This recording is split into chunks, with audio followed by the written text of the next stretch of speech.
ও ভাই, আপনারা অনেকে মনে মনে প্রশ্ন রাখেন, এই শরীয়তে এত কঠিন হুকুম কেন দিল? যে একটা মানুষ 3 তালাকের পরে আরেক বিয়ে না হওয়া পর্যন্ত, যথারীতি বিয়ে না হওয়া পর্যন্ত পূর্বের স্বামীর জন্য হালাল হয় না, এত কঠিন হুকুম কেন দিল? কেন দিছে? শরীয়ত প্রথমেই কঠিন হুকুম দেয় নাই। শরীয়ত প্রথম বলছে 1 তালাক দেও।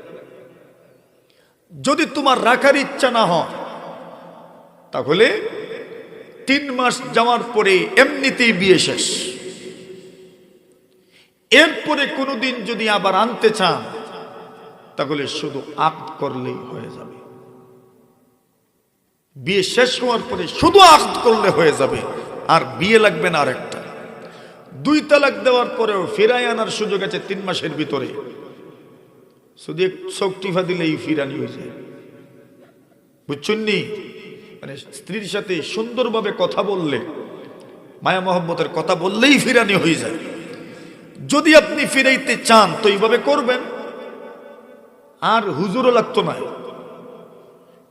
2 তালাক দেওয়ার পরে যদি রাখতেই চান না, ছেড়ে দিতে চান, 3 মাস চলে যাক, কোনো কথাবার্তা নাই, এমনি বিয়ে শেষ। এরপরেও যদি কোনোদিন ফেরায় আনতে চান শুধু আকদ করলেই হবে, শুধু বিয়ে লাগবে না আরেকটা। বলুন, শরীয়ত আপনাকে এত সুযোগ দেওয়ার পরেও কিনে গেলেন কোন স্বার্থ? বলেন। শয়তানের আরেক দল এরা আসে, এদের জিম্মাদারি হইল স্বামী স্ত্রীর মধ্যে কুমন্ত্রণা সৃষ্টি করো। এখন শয়তানের কাছে সন্ধ্যার সময় রিপোর্ট দিতে হয়। তো শয়তান রিপোর্ট শুনে তো ঠিক আছে, কিন্তু শয়তানের মন উঠে না যখন কেউ বলে, লিডার আমি আজকে একটা কাজ করেছি। বলে, কি করেছো? আমি স্বামী স্ত্রীর মধ্যে দ্বন্দ্ব লাগাই আইছি। শয়তানে কয়, তুই ওই বাপের বেটা কাজের কাজ করেছিস, তুই তালাক দিছে নি? বলে, জিও দিছে। শয়তানে কয়, তো আর লাগতো না, এখন 3 তালাক দিয়া খুইব, 1 তালাক দিছে। আপনারা 3 তালাক দিয়ে বলবে কয় তালাক দিছে? আর হুজুর আমার ফোন দিয়ে কইব, হুজুর ঘটনা ঘটে গেছে, কোনো রাস্তা আসেনি, দেখো। আমি বুঝি রাস্তা বাইর করে দিতাম, তুমি বাইর করো। তাহলে আমি দিছিনি? দিছো তো তুমি রাস্তা বাহির করো। আল্লাহ আপনাকে কত সুযোগ দিলেন, যদি বুঝে না 1 তালাক দেও, রেখে দেও 1 তালাক দিয়ে, ফিরানোর তো সুযোগ থাকে। 2 তালাক দেও, ফিরানোর তো সুযোগ থাকে না। আদিকলা রাগি হইছো তুমি, এক লোকে কয়টা? 3টা। তো শাড়ির চোতে আর নিতাই কিতের লাগি? সারসোতে নিতাই কেনে? এলে আমার কেউ জিজ্ঞুর কোন রাস্তা আছে? আমি তো কই কোনো রাস্তা নেই। মানে কি আমি বুঝাইতে চাই, নিতাই কিতের লাগি? যদি তুমি এরপরেও যেতে চাও তবে শরীয়তের প্রক্রিয়া মেনে যেতে হবে। শরীয়ত তোমাকে যেতে বাধ্য করছে না, শরীয়ত তোমাকে নেওয়ার জন্য বাধ্য করছে না। যদি যেতে চাও, যদি নিতে চাও, প্রক্রিয়া মেনে যেতে হবে, এছাড়া বিকল্প কোনো রাস্তা নাই। ফতোয়া আনতে পারবেন আপনি, ওইটাই শয়তানের কাজ। 3000 দিবেন, 4000 দিবেন, 5000 দিবেন, ফতোয়া আনতে পারবেন, এটাই শয়তান করতে চায়। কিন্তু মূল বিষয় তো কার জানা আছে? আল্লাহর জানা আছে। তুমি ছলছাতুরির আশ্রয় নিয়ে 3 তালাক দিয়ে 1 তালাক আর 1.5 তালাকের ফতোয়া আনছো, আর 2 তালাকের ফতোয়া আনছো, এটা আল্লাহ জানেন না মনে হয়। এর মানে কি? এরপরেও যদি সংসার করো তবে এই সংসার নয়, এটা স্পষ্ট জিনা। শয়তান বলে, তুই ওই বাপের বেটা, এমন এক গুনার লাইন ধরাইছ, পুরা জীবন গুনাহ।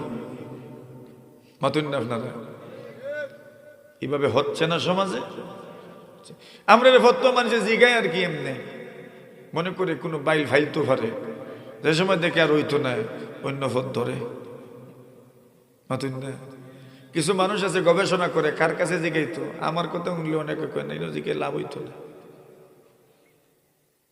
ওই হে তার আগেই পথ ধরিলে আরেকটা। কিন্তু যে বা যারা এটা করছেন, আল্লাহর আদালতে সকলকে জবাবদিহিতার কাঠ করায় দাঁড়াতে হবে।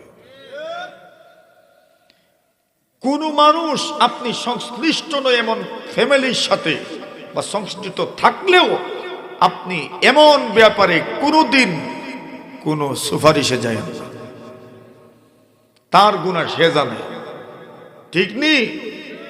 ইনশাআল্লাহ ইয়াদ রাখেন, এমন গুনাহ সমাজ ধ্বংস হওয়ার মতো গুনাহ এটা। তালাককে কি খেল পাইছেন আপনি? গালি দেন, মারেন, তালাক দিবেন কেন? এই শব্দ কেন মুখ দিয়ে আনবেন? আনছেন যেহেতু, তো তালাক দিলাম এই কথা বলতেও তো পারতেন। গনেন কেন? তো বুঝে শুনে দিছেন। আপনি যদি বলেন আগের মতো, তো ঠিক আছে তালাক বলো, তোরে তালাক দিলাম, অথবা বলো একদিন এক তালাক দিলাম, তিনটা যখন গুনে গুনে দিলা তবে তো স্বেচ্ছাই দিলা। এখানে ইচ্ছা নাই কেমনে বলবেন? আগের তো কত কিছুই তো আগের মাথায় বলা যায়। আপনি যখন গনে গনে গনে গনে দিলেন, তো আর রাগ বলতে কিতা কিতা বুঝাইতে বুঝছেন নি বা কিতা বুঝি আমি? আর আপনি কিতা বুঝাইতে আমরা রাগ? আপনি গুনে গুনে এক তালাক দিলাম, দুই তালাক দিলাম, তিন তালাক দিলাম, সুস্থ মস্তিষ্কে আপনি দিচ্ছেন, আর কিতা বুঝাইতাম? কেউ যদি বলতো যে আমি তালাক দিয়ে ফেলছি, রাগে মাত্র যে যা তোরে তালাক, এটা কথার কথা, তবেও তো মানা যাইতো আচ্ছা কোনো ব্যবস্থা আছে কিনা, শরীয়ত ব্যবস্থা রাখছেও না, গুনে গুনে দিছে একবার। কেউ তো গুনে গুনে একটা দিয়ে শেষ হয় না, একবারে কয় তরে, তোর মারে, তোর 14 গোষ্ঠীর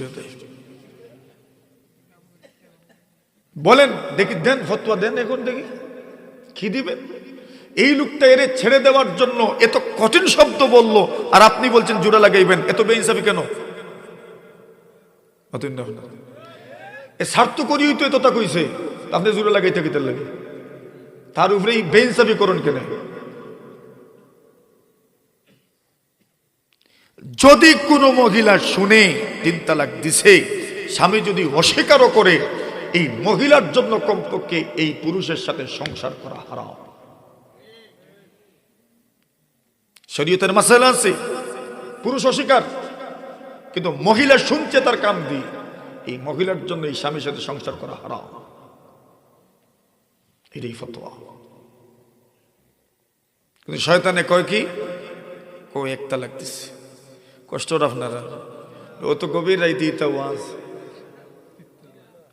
এটা মহিলারে হুনরা, এরা হুনার দরকার। কিছু মহিলার জবান খারাপ, কয় আমারে দিলা, কিতা করতো, কইতেন নাকি তুমি চাইছো দিছে। এই সময় যা বলবেন হুশে বলিয়ে, এই শব্দগুলো বড় কঠিন হয়। সে যখন বলে আমারে দিলা, আপনি যখন কিছু বলবেন এই শব্দগুলো সহজ হয় না, কঠিন। এগুলোর একে 3 পর্যন্ত হয়ে যায়। ও ভাই, আপনারা অনেকে মনে মনে প্রশ্ন রাখেন, এই শরীয়তে এত কঠিন হুকুম কেন দিল? যে একটা মানুষ 3 তালাকের পরে আরেক বিয়ে না হওয়া পর্যন্ত, যথারীতি বিয়ে না হওয়া পর্যন্ত পূর্বের স্বামীর জন্য হালাল হয় না, এত কঠিন হুকুম কেন দিল? কেন দিছে? শরীয়ত প্রথমেই কঠিন হুকুম দেয় নাই। শরীয়ত প্রথম বলছে 1 তালাক দেন। যদি তোমার রাখার ইচ্ছা না হয়, তাহলে 3 মাস যাওয়ার পরে এমনিতেই বিয়ে শেষ।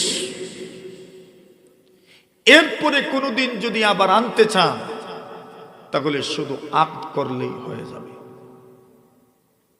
বিয়ে শেষ হওয়ার পরে শুধু আকদ করলে হয়ে যাবে, আর বিয়ে লাগবে না আরেকটা। 2 তালাক দেওয়ার পরেও ফিরাই আনার সুযোগ আছে 3 মাসের ভিতরে, শুধু এক চোখ টিফা দিলেই ফিরানি হয়ে যায়। বুঝছেন নি? মানে স্ত্রীর সাথে সুন্দরভাবে কথা বললে, মায়া মহব্বতের কথা বললেই ফিরানি হয়ে যায়। যদি আপনি ফিরাইতে চান তো এইভাবে করবেন, আর হুজুরও লাগতো না। 2 তালাক দেওয়ার পরে যদি রাখতেই চান না, ছেড়ে দিতে চান, 3 মাস চলে যাক, কোনো কথাবার্তা নাই, এমনি বিয়ে শেষ। এরপরেও যদি কোনোদিন ফেরায় আনতে চান, শুধু আকদ করলেই হবে, শুধু বিয়ে লাগবে না। আর একটা বলুন, শরীয়ত আপনাকে এত সুযোগ দেওয়ার পরেও 3-এ গেলেন কোন স্বার্থ বলেন?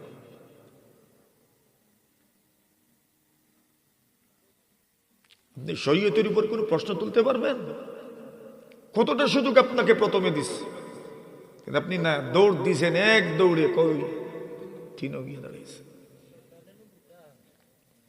এজন্য তালাক এটা ঢঙ্গের কোনো শব্দ না। ঢং করে তালাক দিলেও তালাক হয়ে যায়। সতর্ক থাকবেন তো। বিয়ে তো সহজ না, বিয়েকে তো সহজ মনে করি, এগুলো জানতে হয়। এটা একটা বন্ধন। মানুষ একটা বিয়ে, যে কোনো একটা সাধারণ সিদ্ধান্ত মানুষ রাগের মাথায় নেয় না। আপনার পুরো জীবনের একটা সিদ্ধান্ত আপনি রাগের মাথায় নিয়ে নিলেন, আপনি কোন দুনিয়ার বিবেকবান? আপনার একটা সংসার ভেঙে ফেলছেন আপনি রাগের মাথায়। কি জাত বিবেকবান মানুষ আপনি? মানুষ স্বাভাবিক একটা সিদ্ধান্ত তো রাগের মাথায় নেয়। ভেবে চিন্তে একটা সিদ্ধান্ত আপনি ভাবলেন না, চিন্তাও করলেন না, দিলেন, ঢং পাইছেন। হুজুরের তো অভাব নাই, মনে ভাবছেন ফতোয়া নিয়ে আসবেন, আল্লাহর কাছে কি জবাব দিবেন? জিনা যে করছেন এটার জবাব কি দিবেন আল্লাহর কাছে? শয়তান এটাই চায়। তো শয়তান কি করে? শয়তান আমাদের পিছনে লেগে আছে, নামাজেও শয়তান আমাদের পিছনে।